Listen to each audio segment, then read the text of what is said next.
Hello and welcome. These are horse racing selections for Wednesday, the 18th of October. I am Flat Cap Callum and I'm hoping you are all very, very well. Alright, well, I don't know about you, there's a lot of nonsense going on in the world at the moment, and I'd just like to try and keep a nice little bit of sanctuary, a little bit of horse racing escapism away from all the world nonsense. We can just focus on betting a few quid and having a dreamy Bahamas thought in our head, and we'll just crack on and kind of just, have a whole little corner of the internet where there's no nonsense going on. That's what we'll try and do. All right. Bit of a late upload. Life has got in the way today a little bit, so behind where I would like to have been. Got quite a few bits to cover. There's quite a few bits I won't cover, and I'm going to do on subsequent vids as well. As far as specifically on Wednesday, I've got a £22 plan, so it's midget above a full day stake. There's 3 Yankees, so one kind of Kempton bet in there in the evening, as you might expect, and then 2 in the afternoon, which are involving the 3 big field handicaps at Navan. I've got two selections in each, and I've added in a horse from Nottingham and a horse from Bath, I think it is, and then I've got a combo double on the last 2 races at Navan, so it works out £22 stake. So that will come. Before I do that, I need to do the full review of Saturday, which was the last day I made a video. We need to go through the comment stuff. It was quite straightforward. I literally put a horse out in the comment on Sunday, Monday and Tuesday. The 3 days I didn't do a video, I put 1 horse out. Sundays was no good. Monday's place 20 to 1 backed into 16s, and Tuesdays it depends on your bookmaker. Sky paid out for 5th place, and Bet365 would have done had you put the bet on before some of the non-runners came out. So Bet365 will always honour the places down to a certain amount. So if it's a day with a lot of non-runners, 365 is definitely a favourable bookmaker. So so 1 loser, 1 place for everyone, and 1 place for Sky and 365. Generally, my read of it, and I can see it having the comments and some good stuff in the comments for Tuesday's video particularly. So quite a few people did well on some of their multiples and picking things out. The last 2 weeks it's been there, and I would say, even though I've not been making videos, I've been doing bits and bobs, and I'm saying to you it's still there, I would think, in terms of what I'm looking at. So I'm putting obviously 1 out in the selections for what else I'm seeing. There's value to be had knocking around. I wasn't on that, what was it, Tuesday, Sharona at 40 to 1 in a 3-runner race. So someone asked me, I have not backed that horse before, no. But 40 to 1 in a 3-runner race, absolutely unbelievable price. And if you just looked at the 2 races that horse had rode in before, it was no good. If you look at pedigree, there's absolute potential in the pedigree. Pedigree suggested that they're definitely, it could be all right on the dodgy going. It's out of a good sire, Recorder, which is a family of horses I know quite well. Won't go into exactly why I know quite well, but right through from the progeny, because Recorder came out of a horse called Memory, which the Queen bought. So it was a Highclere syndicate horse that then the Queen bought, and then as a basically to breed from it. It's bred some decent horses. Memory, Recorder being one that didn't do loads because it sort of they took it to stud quite early doors, but then Recorder's gone on to breed quite a lot of horses and some decent standard ones at that. Anywho, I wasn't on it. If anyone was, well done. The other thing I was going to say about the comments is I put something in the comments on Tuesday about a couple of specific races. It was Leicester and Hereford, something like that. 7-runner races where you had Sky, 365, Coral, Betfred and Ladbrokes all paying 3 places. They're definitely worth looking at on the right situations, and there was about 3 I think on Tuesday that were 7 runners paying 3 places. The 2 I flagged were the 2 where I'm looking at the favourite, thinking the favourite's a weak favourite. That's the best opportunity. And then, you know, if you find something at a really good price, then brilliant. But otherwise, it's that those races are really solid, what I would say solid Lucky 15 fillers or Yankee fillers. And it actually, as it was, the two I flagged, the winners were 7-1 winners in a 7-runner race. It's not too bad at all. Personally, as you might imagine, I was on the 2 third-place horses. I wouldn't have picked either winner, but I would actually literally did pick a horse in each one, and it was third in both those races. So yeah, for certain, you know, if I'd done that on the channel, certain bookmakers have got paid out.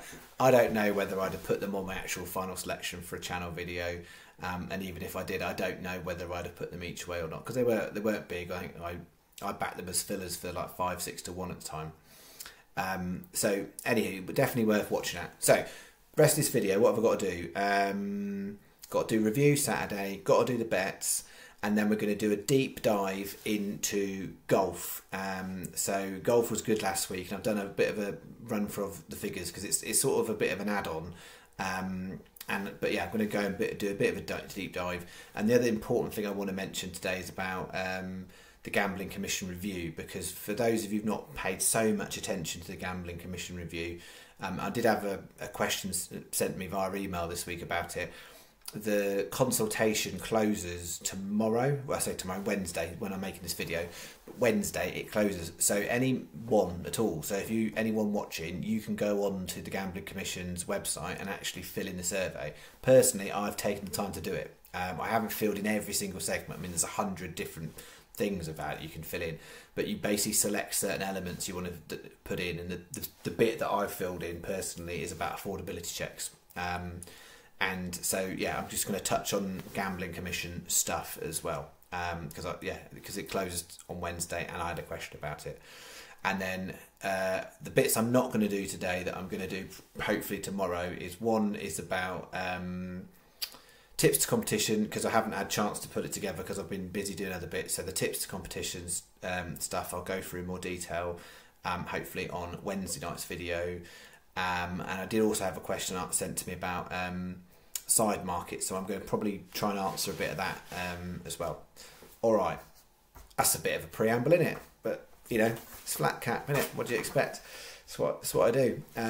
You know, everyone's got their thing. Some people have whizzy graphics, some people sing.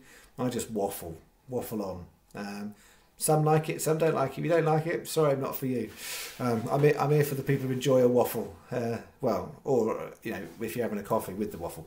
Anyway, Saturday. So Saturday we got away with it. I would say we lost on Saturday, but we got mullered in the main 2 races and still managed to get 2/3 of the stake back. So I'd say it was not a bad effort, and we did finish up for the week. So yeah, the main 2 races, main 2 handicaps we got done for. So no good on bet 1, so that was nice and easy to explain to you.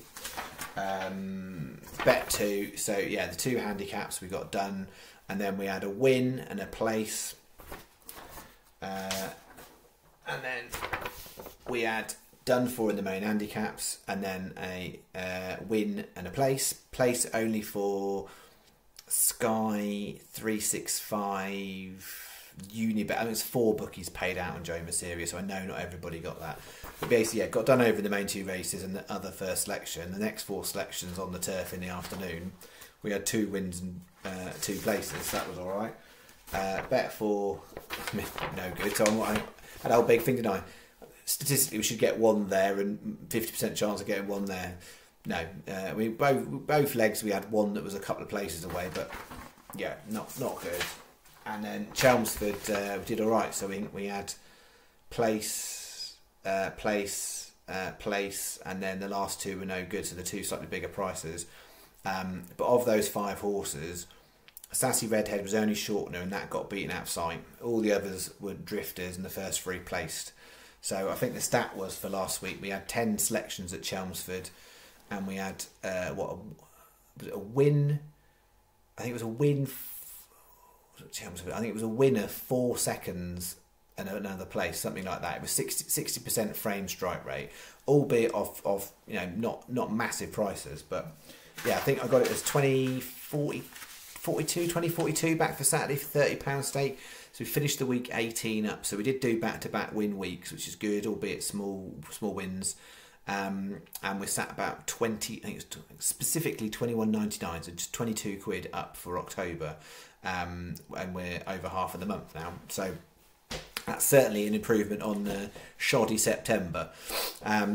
So we will see how we fare. For the outlook for this week, similar, I think. I think the watch out is the weather, because there's going to be a lot of rain. Storm Babette? I think that's what whatever winter or autumn season we're into. There's going to be a lot of rain about, and good example would be for Wednesday. Navan, I think the current going is yielding. There's no way I can see that happening. There's a lot of rain forecast over in Ireland, and I've not picked horses based on yielding ground. We'll see what the rain does, because it's going to change some goings quite dramatically. So depending on how much exact rain we've got, and Saturday's Champions Day at Ascot. So I think that's going to have a real impact on horses and running and when they're not going to run. The other bit of the weekend we've got a 2-day meeting both at Leopardstown and Limerick. Limerick looks like a better opportunity. That's Limerick's the jumps, and it looks better both Saturday and Sunday. So. And to flag, Saturday it will be a short format video on Saturday, so I haven't got a lot of time Saturday morning, so I'll get the research done, but Saturday morning's video will be a quick kind of couple of minute video. I won't be Sharpies and notepads and whatnot, so it'll be a short video Saturday morning, and then we'll have a review whether we do any sort of bonus video for Sunday. Alright, that's that. So that's the stats, and then obviously I'm going to do deep dive in the golf, but I should say the golf, obviously, for anyone following the golf, we had a cracking week with the golf. So we didn't get anything back in the US, but in the Opened at Espana, 2 players, Mathieu Pavon did a brilliant 4 rounds really. The last round particularly good, but clear winner, 80-1, and Fabrizio Zanotti, the Paraguayan on tour in Europe. There's not many Paraguayans who play in the European tour. There isn't any others. And he was tied 4th, I think, at 100-1. So really nice return on anyone who's following the golf. But as I said, I'm going to do a bit of a deep dive on the golf after I've done the horses. All right, so let's get to Wednesday horses. So we've done the stats, done those, done that. So we'll do Wednesday horses, gambling commission, golf. I think that's what we got. All right, so Wednesday's horses, starting here, 145, Navan, Teddy Boy, 12-1, 252, Bath, Hey Mister, 14-1. Watch out on that one. I've done the bookies in the right order, but Paddy if you're doing singles, don't do single on Paddy there. They're only paying 3 places. Most bookies are 4, Sky are 5. It still works out Paddy are 3rd best for this bet, but yeah, just to watch out on that 252 at Bath. 430 Navan, that's clearly the biggest price of the day. Honky Tonk Angel, 50-1. I think it's quite a lot about that one. I mean, you never know with these Luke Comer horses, and clearly the powers that be have deemed him to be a little bit on the dodgy side. But I think there must be some sort of appeal going on at the moment. I haven't read the latest, but as far as I was aware, he'd got some sort of suspension, but he's still sending out horses. But Honky Tonk Angel, 50-1, that's very, very overpriced. 505 Navan, Brieha, which we've backed many times recently, all similar sort of odds, and again, it's definitely a good value at 16s. So 20p each way Yankee. Then we've got 50p each way singles, not specifically the 2 biggest prices. Hey Mister, I've got 1 selection at race, so we've got a 50 on that, and we've got 50 on Honky Tonk Angel, which is a bigger price. And then 2 25p each way singles on Teddy Boy and Brieha. 740 is the bet. Sky are best. So the key thing about Navan on Wednesday at the time of doing this video without non-runners is the 3 handicaps, the 145, 430, 505. Sky, 365 and Paddy are 6 apiece. They're all 6 places. Most bookies are 5. Betway are 6 on the first one as well. So 100% you want to be getting these on with one of those bookmakers. I would say preferably 365 because they're more likely to hold the place terms when non-runners kick in. So 365 is probably your edge. The reason this bet is Sky better is because Sky are offering 5 on that race there. But you will, if you do this in the morning, you'll get best price guaranteed on some of the others in there. I don't think best price guaranteed is going to do much in this bet, to be honest, because I don't see these horses going off longer than that. But yeah, 365 are probably the slightly best one, even though Sky have got an extra place there. So Sky 365, Paddy Betway. That's bet 1. Bet 2, similar races, one different race. So we've got 145 Navan, Pulse of Shanghai 25s. 345 Nottingham, little dabble. It's an 8-runner race. I'm hoping it holds 8 runners, but Shabazz at 10s has got a little bit of something in it in the price. 430 Navan Jazzy Rock 14s. I think that's one that I can't see that being any bigger than that come post time. And then the 505 10th Amendment. That one's a bit of an uppy down one. That one could be a drifter. 16s, 20p each way Yankee, 50p win single on Shabazz at 10s, and then 325p each way singles on the others. So it's 640 in total, 440 for the Yankee, and then it's basically 50 pence for each of the 4 singles. Same place terms, it's 6 on the Navan races, 3 on Nottingham, so 365 and Paddy because you'll get best price guaranteed, which yeah, I think 10th Amendment might drift a little bit. It's a hard one. Sometimes that one does. So Sky 3rd best and Betway 4th best, 640 as I said. That's bet 2. Combo double. They're both they're all 4 in the Yankees. So the 430 Honky Tonk Angel and Jazzy Rock going on to 505 Bria Hurt and 10th Amendment.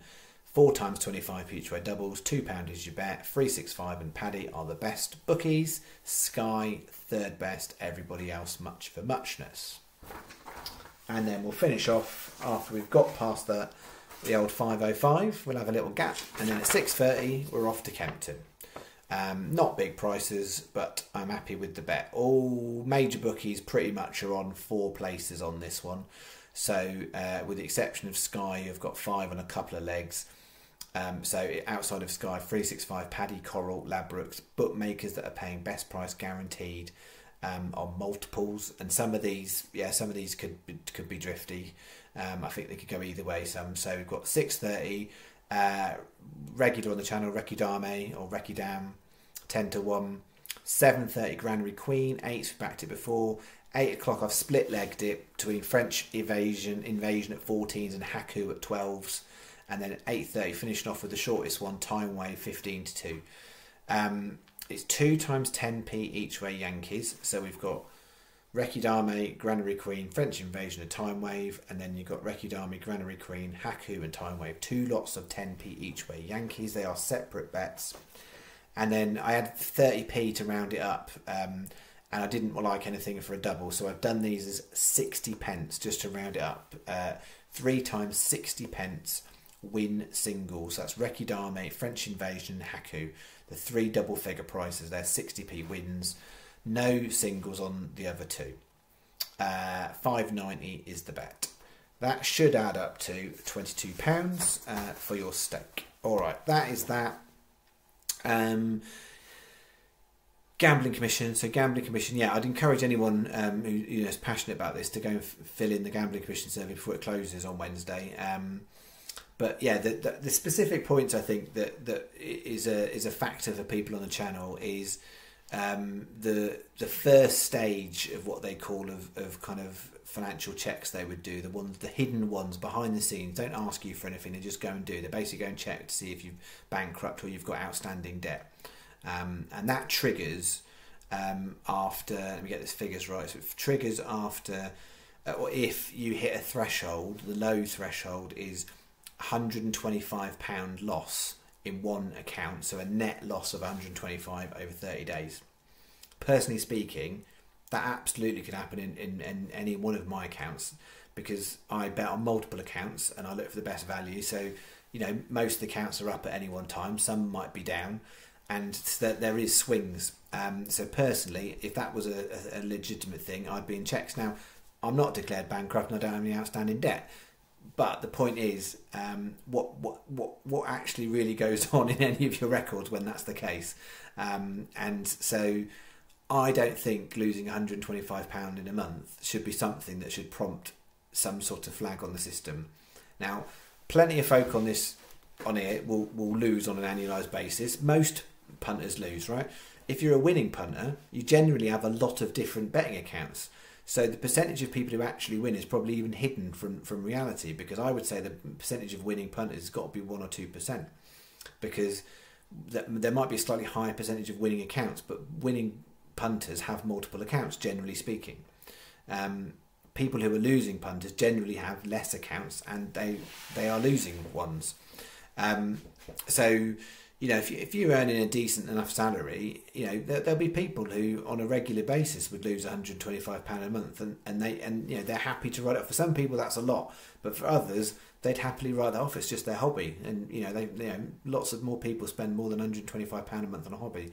So I think those initial thresholds are too low. I think the higher thresholds, when they're talking about losing excessive amounts of money over a 24-hour period and that kind of stuff, I think absolutely fair, because you know, what the Gambling Commission is trying to do is help high risk gamblers, and they're also talking about higher thresholds for under 25s, which I personally, again, I would subscribe to, in terms of you know, people who are less experienced are more likely to make more rash decisions when it comes to gambling. But you know, actually, can you do an affordability check on a fob tee? That's what you should be doing. Like, I would not touch those things with a barge foal. They're lethal. You know, people can just chuck money on it, even though they've reduced down the stake levels on it. That's where there's danger, not hobby punting, where actually it would be normal for a lot of folk to lose £125 on any given month. You know, that's obviously clearly not a good thing that people want to strive to do, but some people are just happy, it's their hobby, that's what they do. They kind of write that off as you know, it's like if you're a runner, you buy a pair of trainers on a regular basis, or you know, wherever else it might be, or you pay for the gym or membership or whatever. Different people choose to do things differently. So yeah, I think there's things in the Gambling Commission's review which is perfectly fine. I just think for the recreational punter who's got a reasonable amount of success, who might have multiple accounts, I think it's unnecessary.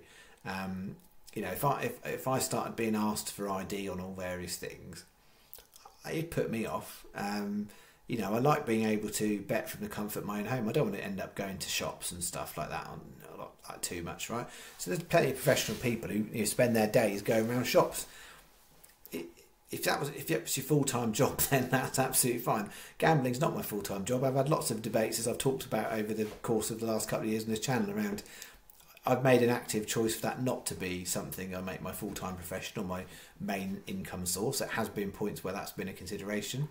I don't want that lifestyle. I like doing what I do, and I make money on the side from what I do. But the point that everybody needs to accept is, bookmakers as a general rule will only allow you to make so much money before they shut you down. That's how it works. If you make money, they shut you down. And you know, and people don't realise that's a real thing until you have your first account restricted, and then suddenly you're like, oh right, hang on a minute, you know, and you can get your account restricted winning £500. It's nuts. And so, yeah, I would encourage people, if you've got a strong view on it, to go and do it, because I think there's massive risk of them impacting more punters, because the point is, if all you've got left then is kind of losing punters, then the bookmakers will ultimately, you know, they'll make more money, so they'll be happy, but the whole thing will be less fun. Anyway, that's my ramble on affordability checks and stuff like that. I just think fundamentally the thresholds they're proposing are far too low, in some regard. For the emergency, like losing, you know, £1,000 in 24 hours, I appreciate there will be an absolute small amount of high rollers and that kind of stuff. But you know, my levels of betting are greater than what you might see on this channel, but I'm not losing £1,000 in a day. So you know, there are, you know, gamblers out there who will lose £1,000 in a day, and I think if the restrictions were more about, is it in line with your usual betting patterns, you know, you're turning, you know, but equally, if you're losing £1,000 a day type of punter, you're someone who's generally going to be betting in some sort of independent bookmaker, because you couldn't physically have one account and bet like that for too long before your account would get restricted, or you know, unless it was a losing account, and then the bookmakers would happily just take your money. You know, and you'll see there's all these examples of, you know, even betting in shop, or, you know, but it happens online too. The point you withdraw your money is when they want more ID. That in itself, that's what the Gambling Commission should be looking at. That's an absolute travesty. So you can let me put a bet on without checking anything, but if I want to take my money out that I've legitimately won, then you're going to ask me for ID. That's appalling. That's absolutely appalling. Like, that's, you know, like yeah, just mind-boggling. You know, imagine the lottery did that. You can buy a lottery ticket, but you can't actually claim the lottery until you actually hand over loads of details and stuff. You don't. You show them the winning ticket, and they go, "That's the winning ticket. Great. That's it. That's how it works." Yeah, the lottery is based on sharing money out and giving lots of money to charity. Bookmakers aren't charities, and they don't try and give money to charity. They like to keep as much money as they can, and they make huge amounts of money. Clearly, a lot of that then gets reinvested into the betting industry. Fair enough. But they make far too much money. Right, that's that. Golf. What are we going to do about golf? So, deep dive on golf. So I have got golf bets this week, and I have had a little thought about this, because I think there's going to be heightened interest, because I've had a nice little hot streak the last basically 13 weeks. I'll go through it, but I've had a little bit of a hot streak the last 13 weeks, so I think it's going to be a lot more interest. I'm not suddenly going to change things, and I'm not going to record it for statistics, because it is a bit of an add-on. This is mainly a horse racing channel, but I personally do golf as well, and it gives a bit of an interest on the side for folk. So I'm going to continue to look at golf as and when, and I will, on a Tuesday night video, then aim to put that as a comment after the video to the golf staking plan. So I might mention it in there. I'm not planning to write it all out and do it like that, because it's not everybody's cup of tea. But also specifically, I'm putting bets out in a lot of ways that are very bookmaker specific for golf, and therefore, unless you've got the full plethora of all the betting accounts out there, you're not going to be in a position to put all the bets on. If it's an outright bet, you can do, but even then, and there's some examples today where the outright prices are wildly different in different bookmakers, and therefore I'm not putting these out like I wouldn't put a horse. I mean, it's like I put a horse bet out, you know, and I'd like to believe people make common sense. If I put the horse out at 20-1 and then it drifts in, like drops down to 8-1, you could probably use your common sense, unless I've specifically said there's loads of value in it. Don't back it 8-1, because that's 12 points less than 20-1. So with the golf, it's a bit more sensitive. So I'm going to continue to do what I'm doing. Is I'll do the golf as and when I find things. What I will make it clearer, because I did have a question asked, I think Sasha asked me about that, around putting a staking plan to it. So I've chopped and changed a little bit. Sometimes I put a stake to it, sometimes I haven't. So what I'm going to do going forward, and including today, is I'm going to put the channel equivalent stake. So if you're betting if you're following everything I'm doing on the channel to the letter with the stake that I'm suggesting, I'll put the same equivalent stake types on the golf. So then you get a nice easy see of what I'm suggesting. What I would say is, and I've given this quite a lot of thought, because I don't do it loads myself, is when there's two tournaments like there is this weekend, there was last weekend, because I know some people have said, oh, they didn't win on the golf last week and they followed the tips, but they just did doubles, because I didn't advise it as anything. I just put 5 golfers out. I would say that is not how generally I do things. It's hard enough as it is to try and hit a place on the golf, let alone a winner at a decent price. But you'll be waiting a very long time. That's very infrequent, because we've only got golfed once a week, and sometimes it's one tournament, sometimes it's 2, sometimes I don't do any. Compared to the ratio of horses, there's a lot more horse races than there are golf tournaments. Then when you actually look at the percentage chance of actually hitting a golfer in the frame, it's far less than anything else I'm doing on the horses. So your percentage chance of framing is much lower.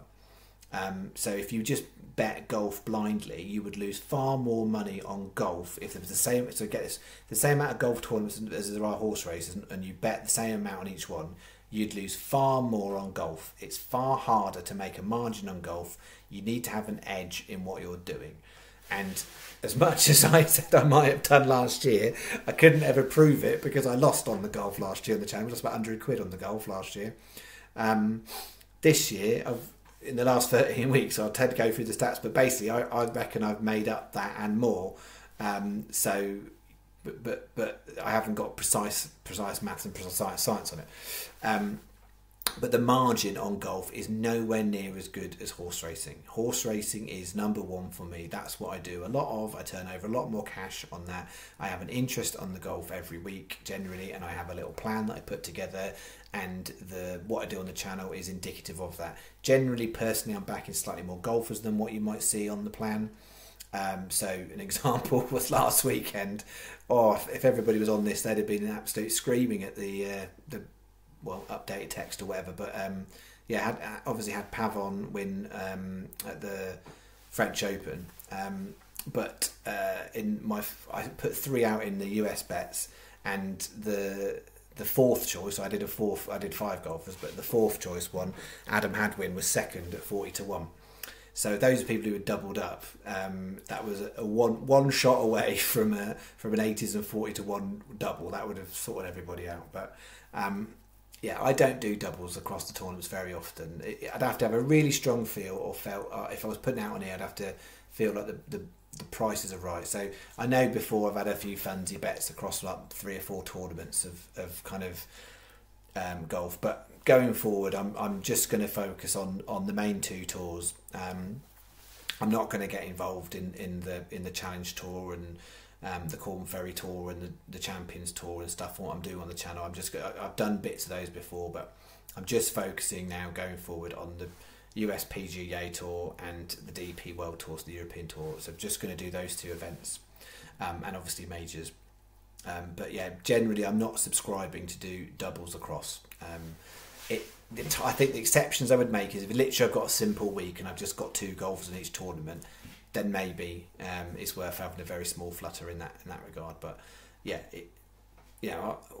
since doing this channel, I've had a nice run recently, but I think we've had 4 tournament winners in the time I've done that. So what's the chance of hitting 2 together? You might have to, between things, it'll happen eventually long enough, but you'll have to wait years, statistically speaking. Hitting a couple of place doubles, I think you would lose a lot of money on the way to hitting them,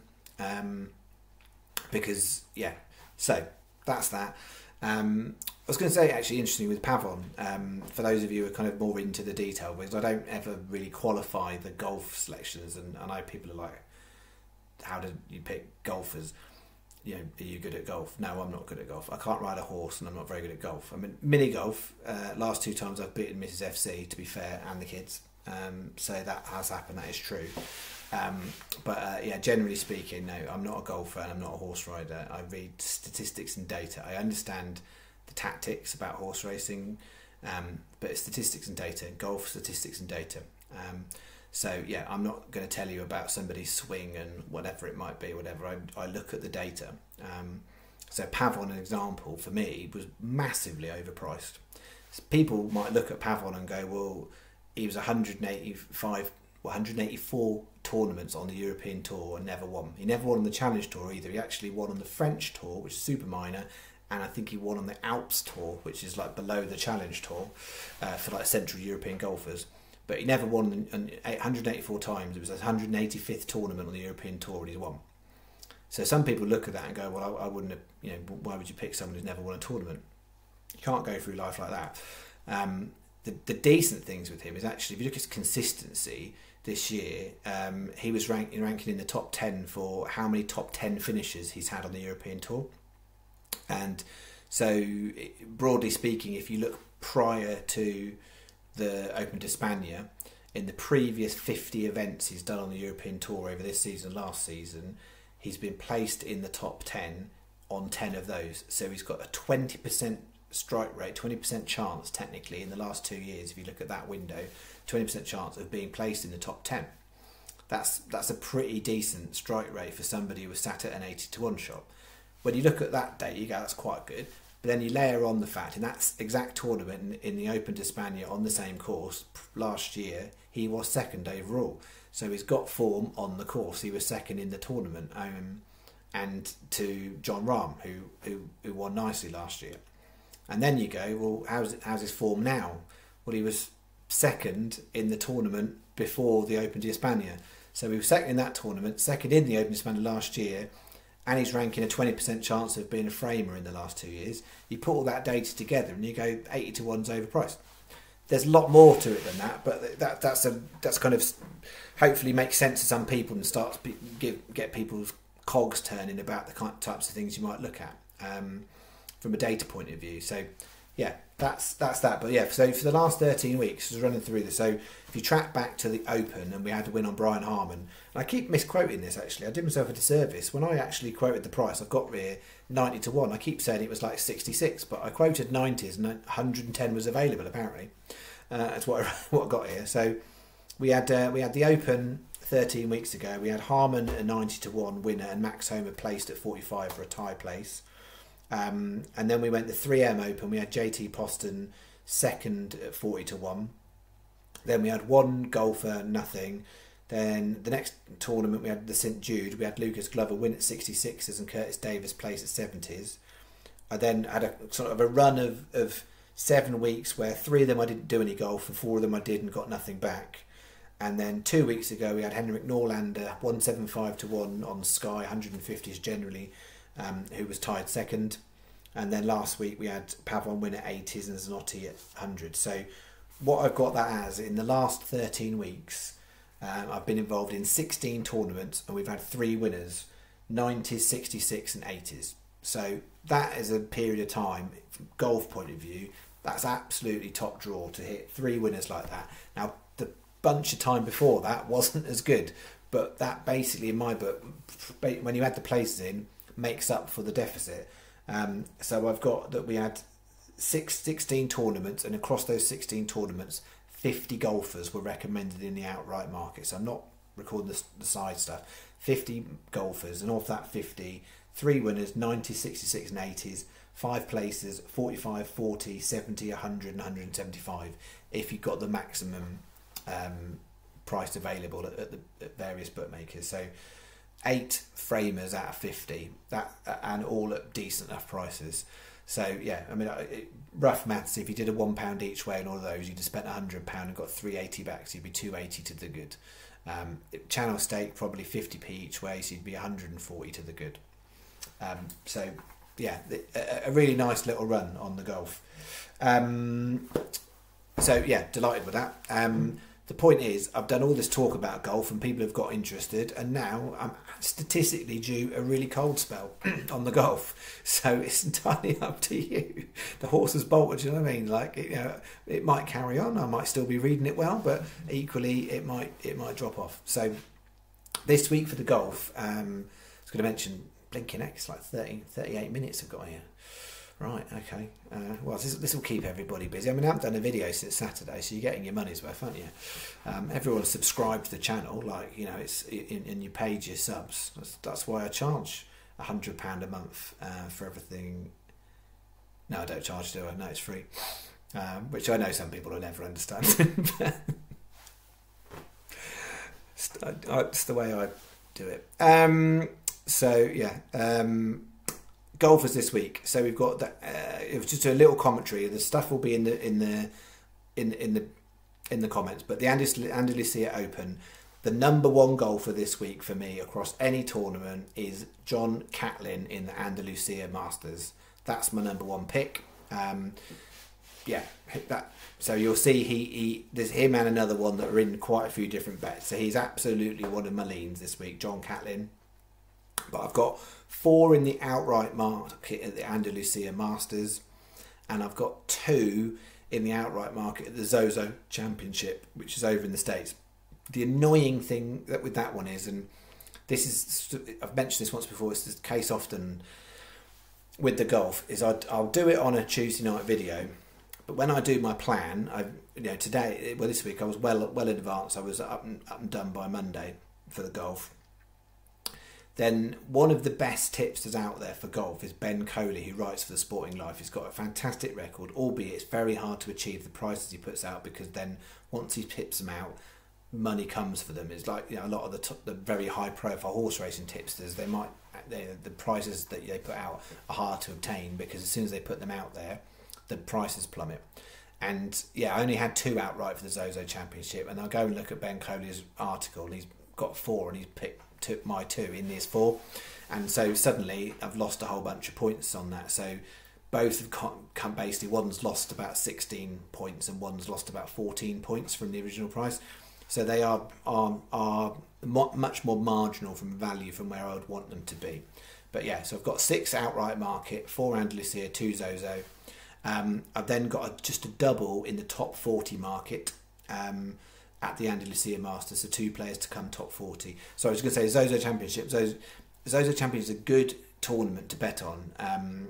Outside the majors, it's a particularly good one because it's a much smaller field. So I think it's 78 golfers. There's no cut line, so everybody plays the 4 rounds. So if you're actually looking at outright market, where an average golf tournament's 130, 140 players, and you might get 8, 10 places, if you're basically not getting too dissimilar for the Zozo Championship, which you still can on places like Coral and 365, then actually your statistical chances of framing are much better in the Zozo Championship, and as equally is your win chance, because you've got a lot less golfers. And on top of that, because the sponsorship is Zozo, there's a lot of extra invited Japanese golfers, which means that the quality of the field is slightly reduced down, because not all of the Japanese golfers are top draw golfers. So you've got a lot of also guaranteed also rans in there as well. If you look at the history of the tournament, outside of Hideki Matsuyama, the Japanese golfers haven't done brilliantly. It's a really good tournament to have a look at. Anyway, so we've got that. We've got a top 40 double bet, and then I've got a win Trixie in the top nationalities and an each way Trixie in the top nationalities. The thing to flag with them, they're all different bookmakers advise, but the each way Trixie, it's technically, and you could call it a patent. So the simplest thing is to call it a patent. What I've done is I've broken it down, calling it a Trixie in singles, and the reason for that is each of the singles I've provided where's the best individual place to put the bet on. When it comes to these top nationality bets, I've talked about this before, there's not very many bookmakers that will allow you to place the bet because they don't do multiples, all of them, on top nationality bets. There's only a few that will let you do it. So for instance, Hills don't let you do it. Coral would, 365 would, Paddy would, Betfair would. Sky don't usually, unless they've changed it. So there's a few that do. So I advise them as singles, and then I've advised, because they're big enough prices, and then I've advised them where's the place to put the Trixie on if you want to do that.